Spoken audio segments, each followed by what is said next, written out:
Hey everyone, welcome to today's media call, and thank you for having an interest in covering Major League Wrestling for a very big moment, very big milestone for the league, as well as for our talent, our fans, and appreciate all the coverage you've given us since we've restarted in 2017.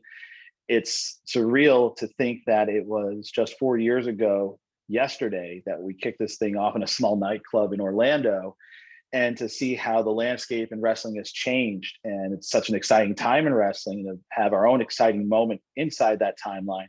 It was a thrill for us. And we really are excited about Fightland tomorrow night on Vice TV, and all the new faces, all the new eyes that fans are going to see with the show. And with that, I'm sure you guys have a lot of questions, so we'll kick this off.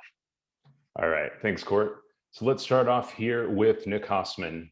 Nick, are you ready to go? Yes, I'm here. Can you hear me, Court?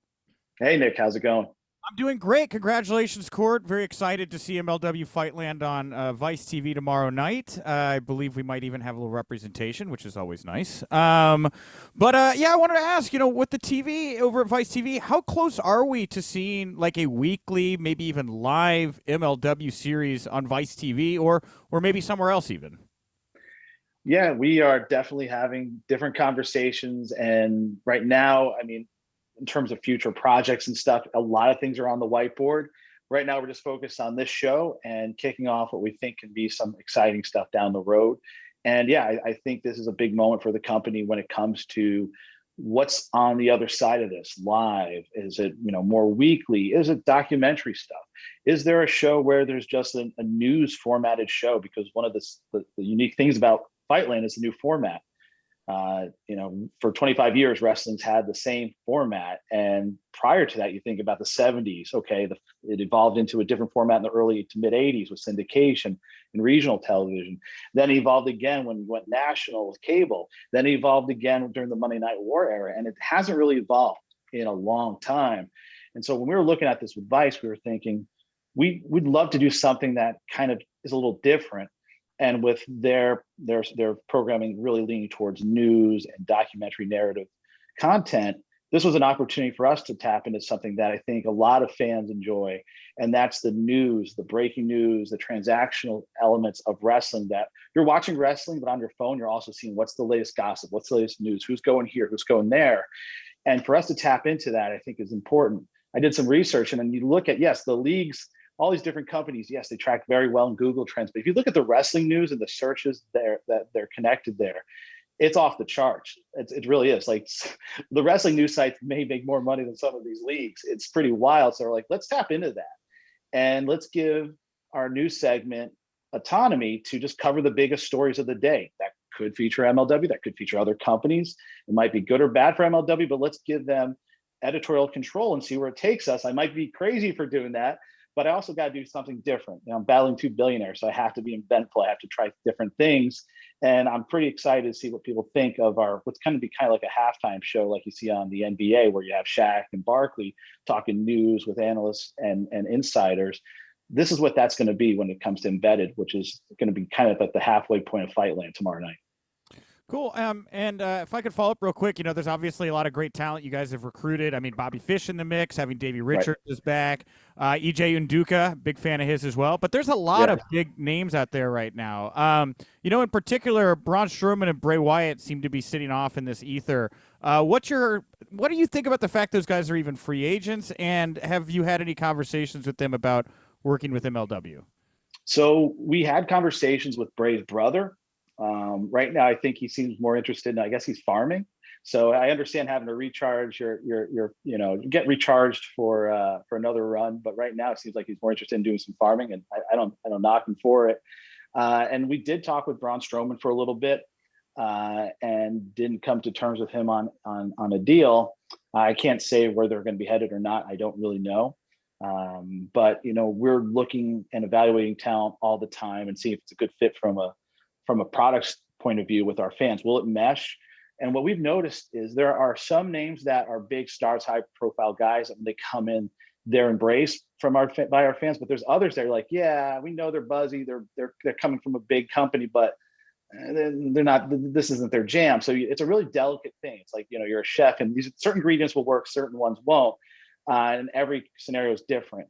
And so we look at our roster. We have about 90% of our roster signed, but I like to have 5 to 10% that's open for payroll for budget that we can then have flexibility, create new matchups.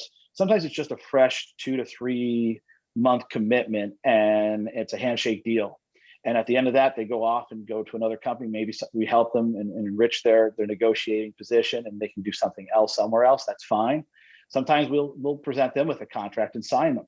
So it's nice having that flexibility just to try things out. Sometimes guys will come in very motivated to show the world that the other company, slept on them. And sometimes they'll come in kind of broken by the other company and it doesn't work out because they're just not in a good headspace. So it gives us some time to kind of test the waters. Cool. Thank you very much, Court. Looking forward to the show tomorrow night. Thanks, Nick. Great. Thanks, Nick. All right. Next, we're going to go over to Sean Ross Sapp. Sean, are you there? I am here. Court, thanks for taking the time to do this. You've been very outspoken about the two top guys in MLW, Fatu and Hammerstone, and about how WWE sort of passed on them. Yeah. That had to be a shock to you because it was it's always a question that pops up in one of their interviews or something like that. And I liked Richard Holiday's answer to say, well, I've got an MLW look. I don't have to have a WWE look. How did you react when there wasn't a major overture or offer made to either one of these? And do you know if they had any discussions? And as a promoter, how did it feel to lock those guys up, knowing that they're marquee stars? Yeah, it certainly, it does shock you sometimes. But then when I was at WWE, you'd see guys that they really weren't interested in. You almost had to beg them to sign. Like CM Punk, great example. When I was there, they were like, first thing they're like, nah, I don't think he's a good fit. At best, he's a cruiserweight. I'm like, oh my gosh, guys, trust me. Don't just think about him in a different way. And then they sign him and they're like, well, they end up doing like a rec. They did like a pop rock kind of like 80s gimmick with him. They tried out in a few dark matches, I think with Mickey James. I'm like, what is happening? This is so far removed from the guy with the AFI music coming out a few months earlier. And so sometimes they just don't see it culturally or from a talent perspective. They had a few looks at Hammer. They had a few looks at Fatu for people to think, oh, they wouldn't sign Fatu because he had pre-existing issues. So did MVP. It didn't stop them. They just didn't see it for whatever reason, which is insane to me. But their criteria at the time, I can't speak to it. But they also let EJ Nduka go. And he is a world-class athlete, but even a world-class person away from wrestling, just a wonderful guy, great role model, great representative. I'm like, how did this fall into my lap? Because the second he became a free agent, I was told, dude, trust me, sight unseen, sign this guy. He's that good. This is from people that I have friends in the industry that knew him. And like, I didn't really wasn't that familiar with him because he'd just been at the PC. But I was told he's special. And yes, EJ Nduka is special. So I think that just happens sometimes in wrestling. But what happens also is then there's an appreciation for the people that did see it in them, that did give them a break, and they do thrive in that system. And that's why guys like Fatu and Hammer have re-upped. We took time during the pandemic when we weren't running to try to help these guys out a different way financially and offer them new, better deals because we were getting better deals. And I always say, if you come in here and we grow, we're going to grow together. And so we were closing deals at the time with like the Zone, and we were able to do things for the guys. We offered them better opportunities to restructure their deals, and they were really good about it. They were really interested in it because I think they saw that we believed in them and we were willing to back it up, and we made good that, hey, when we can pay you more, we're gonna turbocharge that deal. Thank you so much. Looking forward to the match. Thanks, Sean. Great. Thanks, Sean. All right, next we're going to go to Kristen Ashley. Kristen, are you there? I am here. Thank you. Thanks for having me. So Court, the new women's featherweight division is super exciting. We're all very excited for that addition to MLW. There's often concern from fans regarding the lack of women's wrestling matches on TV for other promotions. How frequently can fans expect to see the women's division, and how much of a presence will the women's division have for MLW? My plan ultimately, like looking back, at this from 30,000 feet, my plan is that, I don't know if it's in 5 years or whatever, is to have the women have their own league, where it's Major League Women, essentially, where they have their own league. They don't have to share any time with the men. I absolutely believe in the equality of the ratio, but to me, to have your own dedicated platform and league is the best representation you can give someone. So we're going to continue to scale it up. We're starting with the featherweight division, which goes up to about 145 pounds. It's funny. A lot of people think it's like a gimmick name. It's like, no, this is a weight class that's been around for 100 years in boxing, and UFC has a featherweight division. It's not like some gimmicky name for the women's division.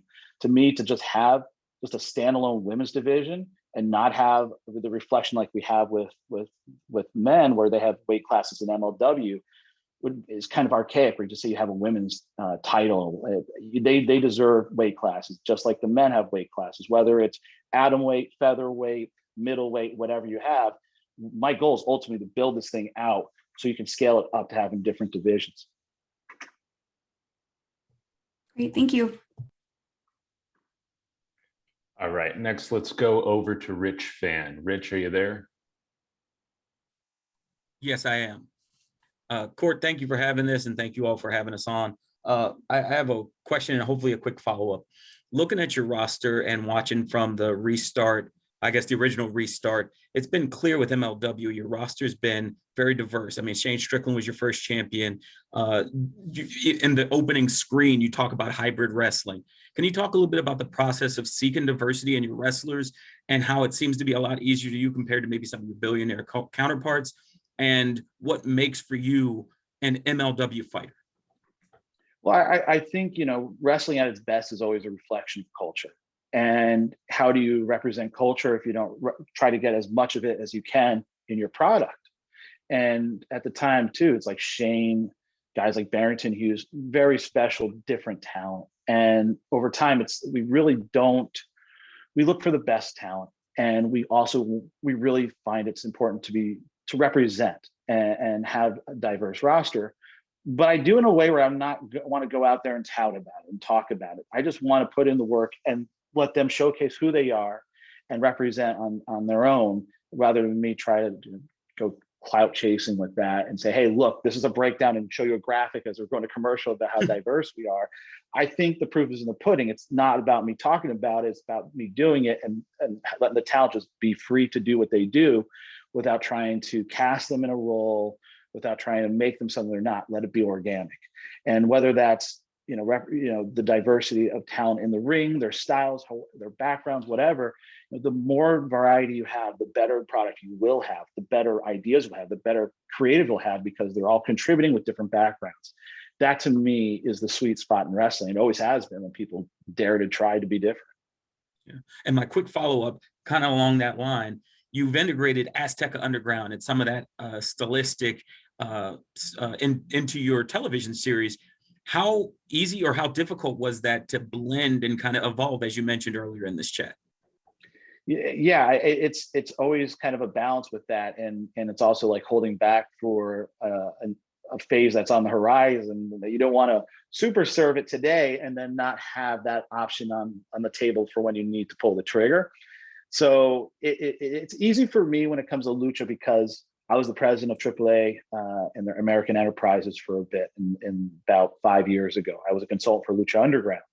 And so I really had the privilege of working in the AAA office under Dorian Roldan and with Conan, and learning what makes Lucha so special and distinctly different. Because from the outside looking, you watch it and it's acrobatical, it's beautiful, it's cinematic.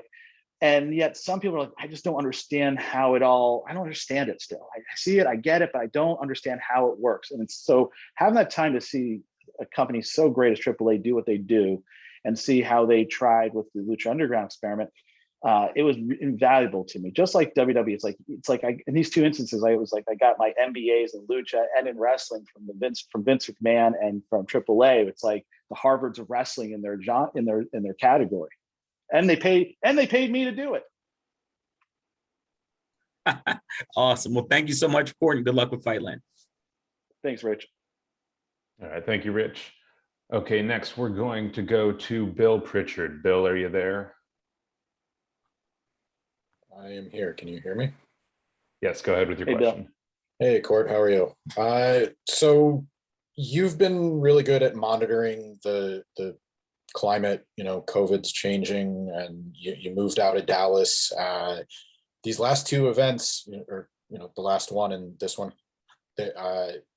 how are you looking at Philadelphia as maybe establishing a home base of sorts moving forward, so that can you talk about how you came to the decision picking Philadelphia, the 2300 arena, and maybe moving forward instead of moving more events and rescheduling the calendar? Are you looking at possibly just setting up shop, locally? I'm here, so I'll say locally, instead of, continuing to switch things around. That way people, kind of know travel plans and whatnot. Yeah, it's a great question, because we were looking at where can we have, first of all, the health and wellness of our fans, our talent, and our crew feel like it's going to be the protocols will be the most enforced. The conditions at the arena are really good. In the city as a whole, or the state as a whole, really have the right guidelines and enforcement. And that's, in a time when it's hard to get visibility on this pandemic, it's really hard. But we looked at the 2300 arena, which was the place where I promoted my first show when I was like 22. And it's come such a long way. I mean, it looks beautiful. They have craft beer now. It's really a nice arena. And what I liked is that they had their own COVID protocols. They had their own COVID compliance officer. We have our own COVID compliance officer. I guess they get coffee and talk about COVID or something before a show. But it's really important that they had like the Purell stations, that the city of Philadelphia itself is actually super restrictive. They were like the last major Northeast city to open up, and they were very, very specific with what their criteria would be. So the combination of that, plus an athletic commission that is very hands-on with that, felt like we had enough safeguards in place to make this path forward for us, where we felt like we wouldn't be interrupted, but also would have the best conditions for our talent, our crew, and our fans. And so from there, we said, okay, well, and this is really one of our hottest markets. Let's build this out and build this relationship out. So we're here essentially moving forward with like a residency, and we'll pretty much be doing that monthly, except for December, because they just have so many make goods due to the pandemic that they couldn't squeeze us in for that month. But we'll be there. We have dates through 2022. So, we're going to be expanding out and doing additional events, but this is going to be essentially our home base, to the point where when we're not running and the arena's open, you'll be able to go there and buy MLW t-shirts and stuff, just like you would to go to like a Yankee Stadium and buy shirts when there isn't a game. Thank you. All right, great. Next, let's go to Miranda Morales. Miranda, are you there? Yes, I'm here. Thank you so much for your time today, Court. I wanted to ask about the AAA Super Show that happened prior to the pandemic, and if MLW has any plans on returning to Mexico or other countries, and also your thoughts on collaborating with other promotions, as this concept of, quote unquote, the forbidden door has been very big. With you having talent from all over, does that make it easier to work with other promotions, or give you an interest of working with other promotions? Those are some good questions. So yeah, the last show we did before the shutdown was in Mexico, and it was the only show I actually missed because I was negotiating back here for our deal with the Zone. So it's the first and only show I really missed. And it was weird because I was directing it remotely. And the big concern was just, the NBA had just shut down that morning, and the world was changing rapidly. And we were just like really concerned about how things were playing out. And in talking with the local authorities in Tijuana, we felt, okay, we can pull this off. We thought at the time maybe we'll have to shut down for 4 to 6 weeks. Maybe then, after that we were thinking maybe 12 weeks, 18 weeks, and then the whole world changed. But we really enjoyed our shows in Mexico, and Tijuana was a really fun event for us. And I think we're definitely going to be doing another one. Whether we get it in this year or not, I don't know. We have plans. We have something penciled in that could happen in a Latin American country in December. But a lot of it hinges on, can we get in the country? What is the conditions of that country? And kind of, we have a short runway to make that decision now. We've been looking at it for a while, but like with anything with COVID, you're going to have to get really close and almost to that 1 yard line before you make the decision on it. If not, we're going to be doing definitely stuff in the future in 2022 in Mexico and other countries. Latin America, to me, in terms of my strategy, is the next big moment for the company, because strategically, that's where I have the advantage. That's where I can tap into something, and I think I can counterpunch two billionaires by going into Latin America, because I have a little bit more experience in that lane than they do, from working in Mexico, working on projects stateside and seeing what meshed and what didn't. And we really kind of stumbled onto something when we had our Spanish feed on beIN Espanol here in the States, where we saw a large amount of viewers watching us in Spanish before or after soccer games and find us. And so we found first, second generation Mexican Americans that weren't aware of MLW, but liking MLW because they got to see guys like LA Park, Conan, and a new generation of guys at the time, like the Lucha Brothers, or nowadays they have Arez and Aramis. So they're seeing these guys, and it's a piece of the homeland, and it's authentic. And we want to build that out. That's a big long-term plan for us, is just build out our presence in Latin America, but also in terms of Spanish language, whether it's streaming rights, linear rights here in the US. That's a very big focus for me. As for the different doors internationally and working with different promotions, stateside or abroad, it's funny, I was talking to one of our guys, I think it was Calvin Tankman. I said, really unique environment we have here this weekend. This was on Saturday night. I said, 10 feet over there, that's the booker of IWA Puerto Rico, Savio Vega. And 10 feet over there, we got the booker for AAA, Conan. And 5 feet over there, catering, you have the booker for All Japan in Tajiri. Just to have them a few feet away from you, have access to open doors and do different things and trade talent. That's very special. And for our talent, I think that makes us so unique, is that you have those doors open.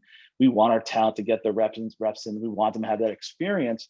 And we'd love to air those matches. We want to put on TV a match from Japan, a match from Puerto Rico, matches from Mexico. It's such a different atmosphere. It's so exciting to me. So we want to do more of that. And we would love to have their talent. We're talking right now with different offices about bringing their talent in and doing some international title matches. So there'll be more on that, I think, actually on Fightland this week. When you tune in, the news segment might break some news on that.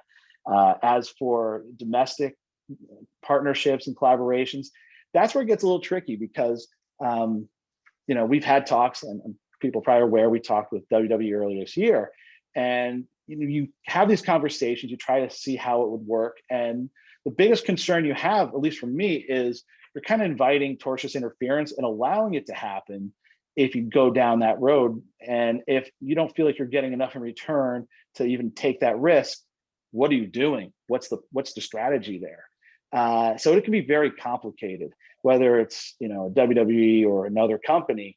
It can be risky, because often the talent, then when they come through, you're not going to now be able to control the creative for it. And these guys that you spent a lot of time building up are now really not in your system. And now if they're main event stars in MLW, but they go over there for a cameo and they're not treated like top guys, now your fans, you're doing a disservice to them and your fans that have invested in them in their journey. So it's a really delicate thing, and every conversation with every company is different. So it's a bit of a dance, and sometimes it is the forbidden dance.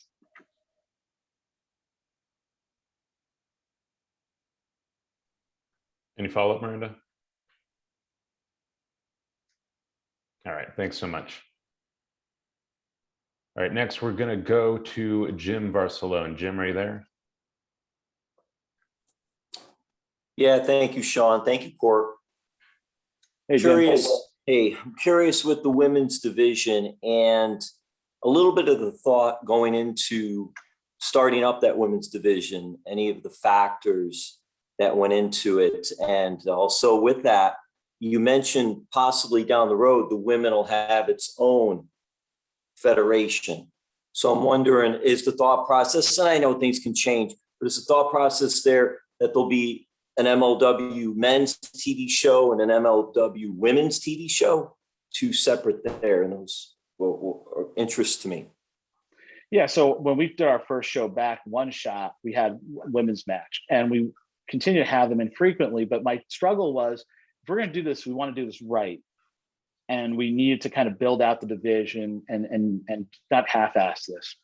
So I said, listen, let's take our time, let's do this right, let's not rush into it. And then it's kind of, you stumble your way through until you get it right. And so we took about a year, and then the pandemic extended that longer than we wanted. And then kicking off this new season seemed like the right time to do it, and bringing great talent like Willow, Nightingale, the Sea Stars, and Dave Prazak's been phenomenal as a part of that process too. And so we're really lucky to have these guys, and we want to build it out. As for their own show, yeah, that's exactly the plan.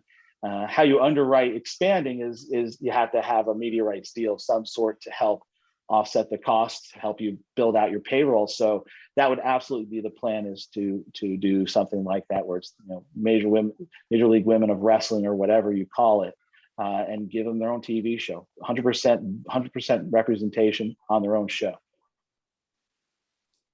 And lastly, with younger talent, especially someone like Myron Reed, who I just think is incredible, especially for the amount of time he's been around and the age for that young talent. Yeah.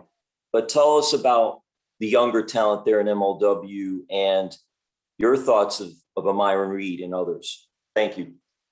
Yeah, Myron Reed is going on soon his 4th year in MLW, and to see how he's come and be matured and thrived in this company as a 2-time world middleweight champion, and taking on guys like Leo Rush and several AAA luchadors, it's amazing. He's got a great attitude. He's so hungry, he's so ambitious, and he's learning different styles. Going down to Mexico, he picked up a lot of tricks, and he's really great. He's a real homegrown guy that's thrived in the system. And I think when fans watch him in the 4-way match, they're going to see the most complete Myron Reed they've ever seen.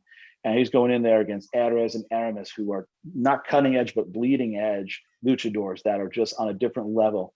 And of course, a legend in Tajiri. So he's going to mix it up with them, and it's going to be a really good match. As for other young talent that I really have my eye on right now in the company, I'd be remiss if I didn't say Alex Kane.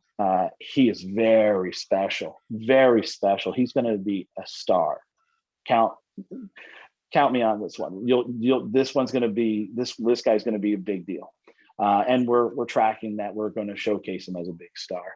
And he's got great chemistry with King Mo, who is a former Strikeforce champion and Rising champion, has a lot of experience that he's helped him with along the way. And it's a great team. It's almost kind of reminds me of, not the same in terms of Vader and Harley, but where you have a tough guy on the outside as your corner man.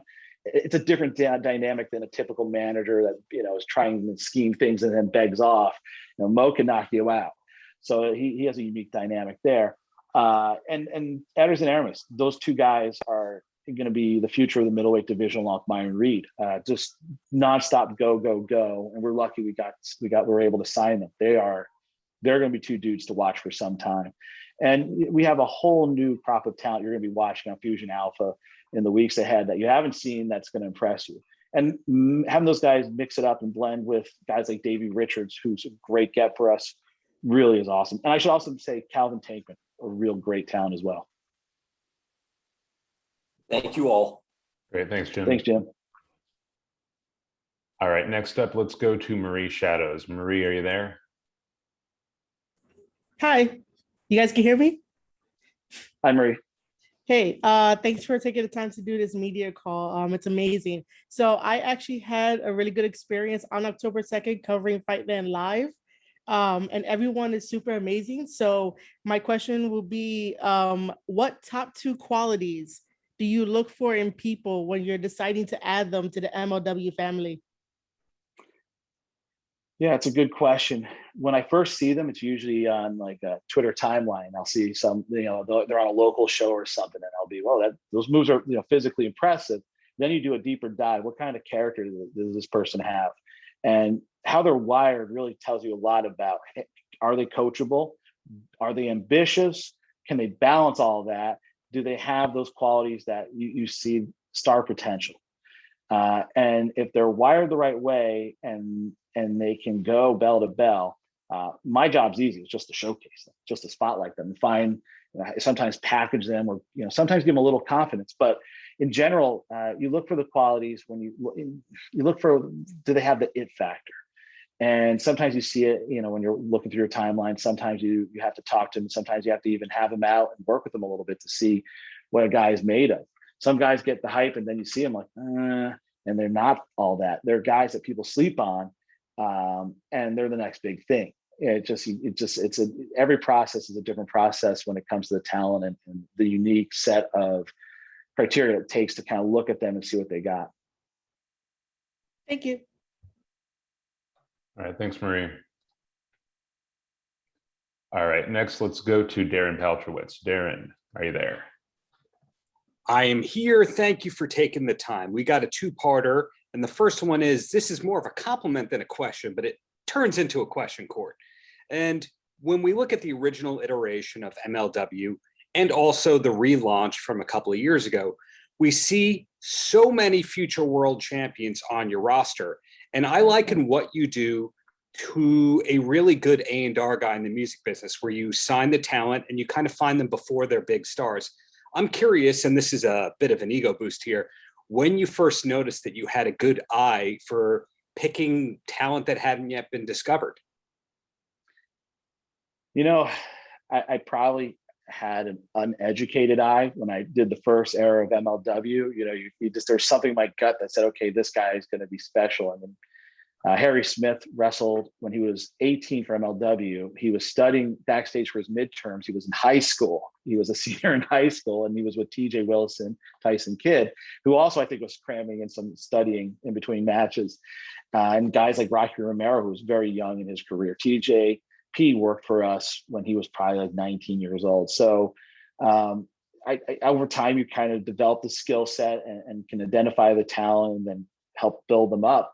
But I guess it was just something I kind of just stumbled into. But, you know, one of the guys that really kind of motivated me or inspired me to be in wrestling is Paul Heyman, another Westchester guy here in New York who made it big. And, you know, part of the key things that he did was find talent and accentuate their strengths and minimize their weaknesses and find them before anyone else does, whether it was Bubba Dudley or Taz or Joey Styles. And Sabu, and being able to showcase guys like Rey Mysterio and Psychosis before anyone did. He found the talent and just figured out how to package them and showcase them. So I was watching ECW as a middle schooler and high schooler, and it just clicked and it resonated with me. I guess he might have something to do with some of the blame for me getting into wrestling and chasing this dream, because he lives like 20 minutes, 15 minutes from me. And I just like, this guy is doing a wrestling league. And it's funny because in 2001, I was just in the business for a year or two, maybe a little longer. And I was backstage at the last ECW pay-per-view alongside a few of the Samoan students, Gene Snitsky, among others. And we were all looking for jobs. And then this is at the Hammerstone Ballroom, Living Dangerously. And you know, you see Tommy Dreamer running around, Heyman running around, and then I'm like, oh man, just want to get some FaceTime and figure out if I can get a job here. Little did I know what was going on with ECW at the time, but my goal really in wrestling was just to always work for ECW. I wanted to, at a young age, that was my game plan. And then tragically, ECW went out of business, and so you know, I never saw myself going down the road of being a promoter. My goal was just work for ECW, go wherever the hell that takes me. But then there was no ECW, and I didn't want to work for WWE or any other company. My thing was like, I want to do this thing that's a little bit lo-fi, more authentic, and a little more grassroots, and a little edgier as a result of that. And so none of the options really, there weren't many options, but none of them really spoke out to me. And really, realistically, I was too young to really have any interest from any of these companies. So MLW happened. Wow. And speaking of MLW, people who are listening to your podcast network early on might remember that you were talking about going to Asia to shop around the old MLW catalog, because at that time you'd realize, hey, we've got some great matches from these stars past and present. And now you could say the same thing times 4, because without naming names, we see so many people from MLW on weekly television as well. So in the back of your mind, is there a possibility of eventually a real proper streaming network? Because you not only have all these great old podcasts with top talent, but you also have the matches from the original run and the current run with some of today's big stars. I literally have calls this week on that. I'm always having conversations, and it just has to be the right deal for us to pull the trigger on something. you don't want to always just say yes to a deal because, you know, the cachet of a certain streaming service. That really has to allow you to grow or thrive. And if it doesn't really check off a certain amount of boxes with a big enough check, you just want to stay a free agent. And I think that's important. Is part of my job is sometimes saying no. It's not saying yes, and determining, evaluating the opportunities to see which one's the best one for us. On the other side of this wall, there's a whiteboard with some of the people we're talking to in the streaming space. And it's like, you know, it's really certainly exciting time because it is a bit of a gold rush in the streaming space. People want content, a lot of it. And when you have a library that dates back to 2002, that really appeals to a lot of the folks out there, especially when you, to your point, you have early days CM Punk, Harry Smith, TJ Wilson, TJP, Brian Danielson, now Daniel Bryan again, or I should say Brian Danielson again, and Joey Styles, and then, you know, Abdul the Butcher, Terry Funk, Joey Styles, and so on. So yeah, it certainly is something that's helped us and helps us distinguish ourselves from other companies that we traced back to just about 20 years ago. Thank you for your time. Continued success is wished. Thanks, Darren. Thanks, Darren. All right, next we're going to go to James Walsh. James, are you there?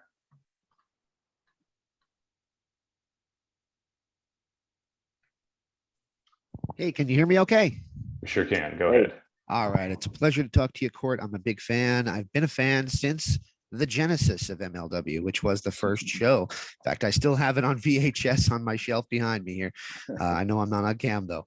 Anyway, the question I have actually dates back to the original MLW, because you often talked on this call itself when you guys first started, but you talk about this iteration, the 2017, and you also talk about learning from your time in AAA and WWE.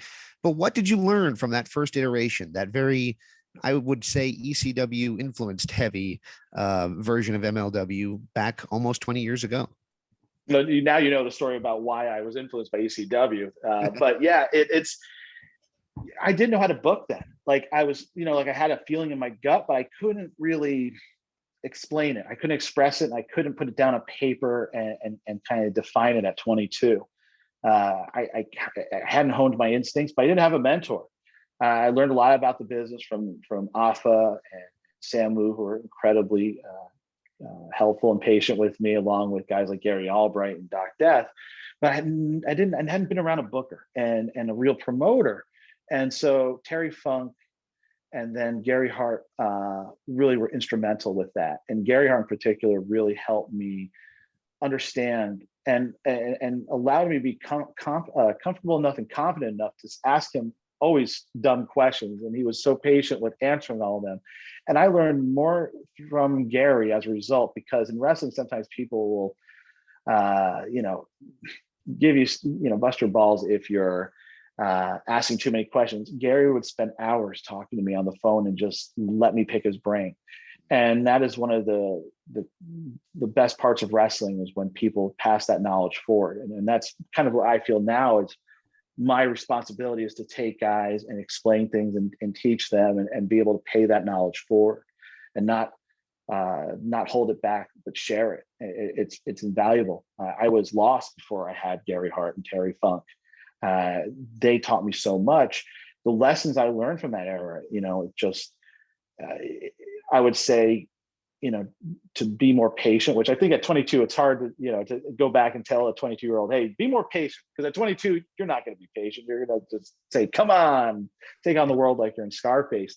But it's certainly, every experience you have, good or bad, as long as you can look back and be honest and take something away from it and understand why it happened, and if it didn't work out the way you had hoped, then okay, why was that? And then take that forward. Not live and be, you know, chained to the past, but then take that experience, you lived it, take that knowledge forward, and for yourself and for others. And so I think that's just a valuable thing you can do in life in general. It's like, yeah, that may not have gone as you had hoped, but maybe you can learn something from that to avoid it in the future, to help others avoid it or build on that in the future.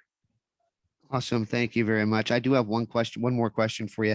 How does this compare, Fightland airing on Vice TV, to so many new eyes, to that first Genesis show in your mind? Well, it's funny. I remember that first Genesis show. A lot of people thought, I guess I hyped it pretty good, because A lot of people thought that was going to be on pay-per-view, and they were like, "Where it wasn't on pay-per-view? Where is this thing?" No, I never said it would be, but it was such a stacked show, and this is a stacked show too.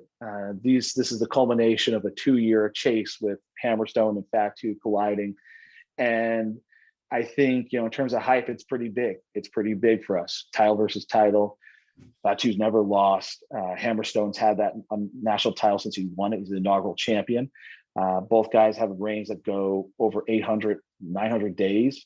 And I think the core DNA of wrestling is building anticipation and then the collision course. And at Fightland, you're going to see a hell of a biblical collision course with these two. It's power versus chaos, and it's going to be fun to see which one ends up having its arm raised.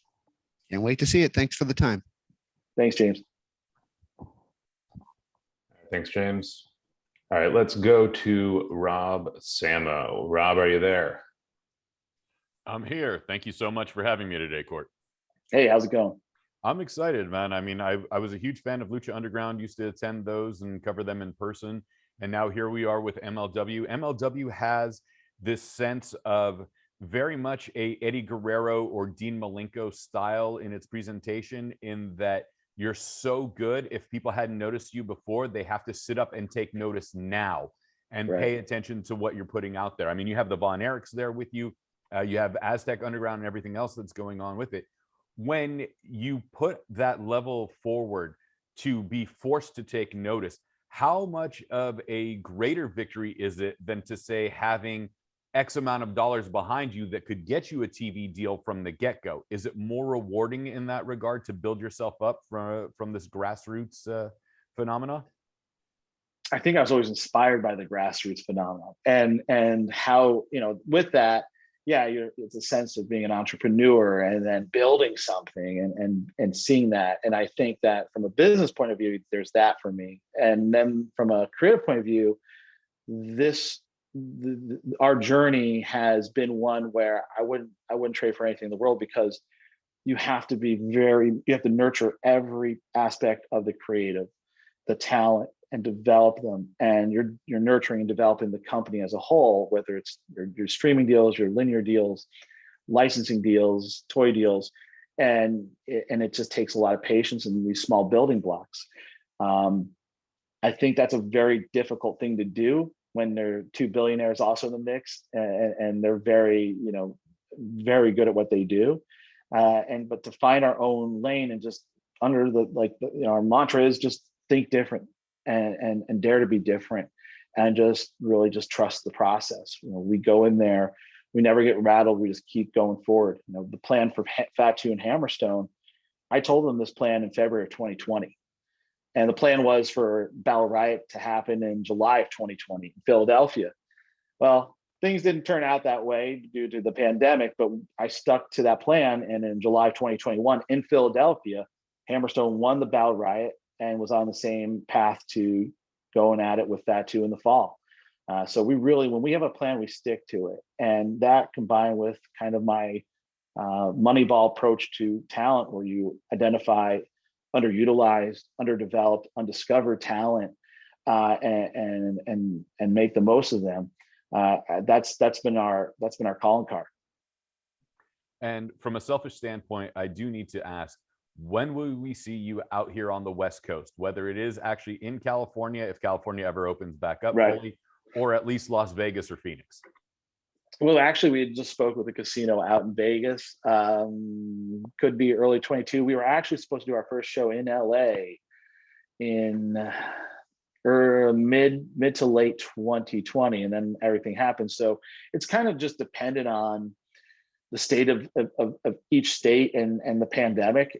That's why we're using Philadelphia as our residency. It seems to be stable. Everything seems to be pretty good with the numbers, and also just a lot of our talent is right now on the East Coast, so less people have to fly and everything. So as things get hopefully a little bit more back to normal and things open up, LA is one of the bigger markets on my list of towns to hit.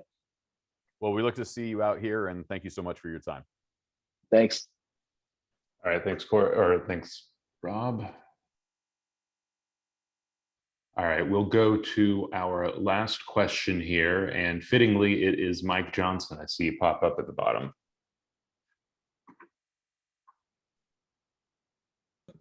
Hello, I just saw that unmute button. How are you guys? Hey, Mike, how's it going? Good. I got two questions for you. The first is you had a couple of injuries over the course of the Fightland taping. Washington Post noted Alexander Hammerstone did indeed have a badly sprained ankle during the match with Fatu. Any updates on how everybody is and whether they're going to miss any ring time for MLW? So yeah, Hammer got hurt in the first 5-6 minutes. You'll notice it. You might even see the referee give a thumbs up, which was a little too obvious. I was like, no, you don't actually have to give a full thumbs up. But yeah, he had a nasty sprain. We didn't know at the time how bad it was. And during the match, Fatu a few times said, "Hey, Oos, you want to go home early? It's fine." And Hammerstone said, "If you know, we're going to keep on going." I mean, that guy is tough. He's tenacious, and he wasn't going to let that deny him what happened in that moment. So he will be back probably good to go in a few weeks, definitely by our November show. At least that's what we anticipate. Nicole Savoy had a pretty concerning injury. She got stretchered out of the building, and I believe it was a strained sternum. And she'll have some rest, and I think in a few weeks she'll be fine. It was so scary. We thought multiple ribs fractured. We didn't know. And thankfully, we always have at least one, if not two, doctors on site. So when a doctor has to, tend to someone backstage, there's always a doctor ringside, which I like. It's part of the athletic commission mandatory criteria. So that was important, and they were tending to Nicole until she was taken away by an ambulance to the local hospital. And then there was. TJP tweaked his knee. I think he'll be okay in a few weeks. I don't think it's a major thing. Somehow I tweaked my knee. I am 43 and out of shape. So I think that's our injury report. I don't even know how I did it. Try running around. But, with those kind of moments, we had a great streak without any injuries, and then bam, they all hit. So, it happens.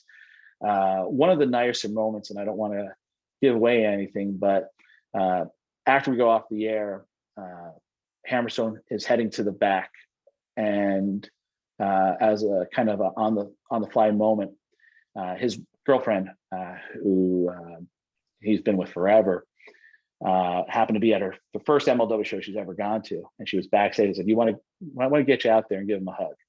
And he's limping to the back. He had no idea she was going to be on stage, and she greeted him, gave him a hug and a kiss, and everything they've gone through. I thought it was such a nice moment, a nice surprise for both of them to give them that. They're both wonderful people, and to see a couple like that and everything they've endured be together in a moment like that at Fightland was pretty special. For me, it was one of the most touching moments in wrestling. I've been around a long time, and I'm just glad she came out to be a part of Fightland.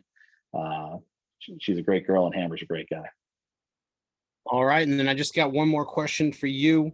Obviously, we're all here to talk about Fightland. We kind of have a baseline idea of what wrestling does on Vice, thanks to Dark Side of the Ring. Internally and personally for yourself, what do you expect the viewership to be, and where do you hope the viewership will be for? Obviously, you want 10 million people to watch, but for yourself, at what level of viewership are you satisfied given you're nurturing this relationship with Vice? You look at like what would be a win, right? And I guess for me, it is probably about, I'd say if we can retain 50% of the audience, that would be pretty impressive for me. We'll see if that happens. Dark Side does really good numbers. You look at what they do on 10 p.m. after Dark Side. If we can get a retention number in that ballpark of anywhere from 40 to 50%, I'd be very happy. All right. Thank you for the time. I appreciate it. Thanks, Mike. All right. That will do it for our media call for today. Court, did you have anything else you wanted to leave the folks with? No, I'll say this, that without you guys, the really MLW wouldn't be where it's at. It's to cover our talent, to take an interest in a league when you have so many other noisy competitors out there is something that's not lost on me.